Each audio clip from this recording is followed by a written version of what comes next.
Cricket যুদ্ধ চলছে ভারত পাকিস্তানের মধ্যে। ড্রেসিং রুমে ক্রিকেটীয় উত্তেজনা, গ্যালারিতে হাততালির হিড়িক। অপেশাদার ক্রিকেটারদের লড়াইয়ের মঞ্চ হলেও সিরিয়াস সবাই। পররাষ্ট্র মন্ত্রণালয় আয়োজিত এম্বাসি ক্রিকেটের প্রথম আসরের প্রথম দিনের দৃশ্য এটি। বসুন্ধরা স্পোর্টস কমপ্লেক্সে দুদিন চলবে এই ক্রিকেট উৎসব। ম্যাচে জয় পরাজয় হার জিতের সমীকরণ মেলানোর পাশাপাশি বিশ্বকাপের সময়ে ভিন্ন এক ক্রিকেটীয় আমেজ দিতে এই আয়োজন, যার নেপথ্যের উদ্দেশ্য দেশগুলোর মধ্যে পারস্পরিক সম্পর্ক উন্নয়ন ও যোগাযোগ বৃদ্ধি। আমরা চেষ্টা করছি যে পররাষ্ট্র মন্ত্রণালয় থেকে বিভিন্ন খেলাধুলা, cricket, football, tennis, table tennis, badminton, chess সবগুলো খেলাধুলায় আমরা আয়োজন করার চেষ্টা করছি। এবং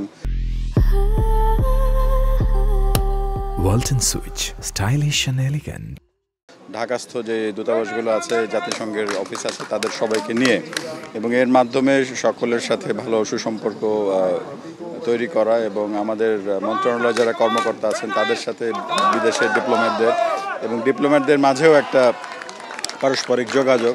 16 দলের এই টুর্নামেন্টে পাওয়া গেল বিশ্বকাপের আমেজ। টি-20 ক্রিকেট উন্মাদনাকে আরও এক ধাপ এগিয়ে রাখতে অংশ নেওয়া দলগুলোর আছে নিরন্তর চেষ্টা, যা ফুটে উঠল তাদের কণ্ঠে। দারুণ উপভোগ করেছি আমরা। বিশ্বকাপের সময় এক দারুণ আয়োজন। ভারত পাকিস্তানের ম্যাচ আছে 9 জুন। আশা করি এখানকার মতো বিশ্বকাপেও দারুণ উপভোগ্য হবে সেই ম্যাচ।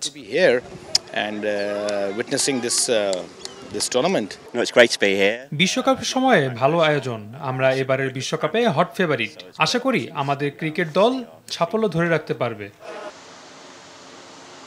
ইভেন্ট অর্গানাইজারদের দৃষ্টিতে এমন আয়োজন বাংলাদেশের স্পোর্টস ডিপ্লোম্যাসিতে নতুন দিনের উন্মোচন করবে। প্রথমবারের মতো আমরা একটা ক্রিকেট করার চিন্তা আসলো, কারণ অ্যাম্বাসিগুলোই চাচ্ছিল, বিশেষ করে এখানে যারা পার্টিসিপেট করেছে। আপনি দেখবেন যে সব অ্যাম্বাসি নেই, কিন্তু যারা ক্রিকেটিং নেশন, ইন্ডিয়া, পাকিস্তান এবং অবশ্যই বাংলাদেশের প্রতিনিধি আছে, অস্ট্রেলিয়া আছে, ইউকে, ইউএসএ, ওরা আসলে ক্রিকেটটা খেলতে চায়, ওরা পোক করছিল। আমরা মিনিস্টার অফ ফরেন অ্যাফেয়ার্সের কাছে প্রপোজাল দিই এবং তারা তখন এই ক্রিকেটটা আয়োজন করে। এবং অবভিয়াসলি এটার মোটোটা হচ্ছে মূলত খেলাটা ফান, সবার সঙ্গে সবার দেখা হওয়া, রেগুলার ওয়ার্কের বাইরে একটু সময় কাটানো, পরিচিতি হওয়া, এটাই হচ্ছে এই টুর্নামেন্টের পেছনের গল্প। মাহফুজুল ইসলাম, RTV, ঢাকা।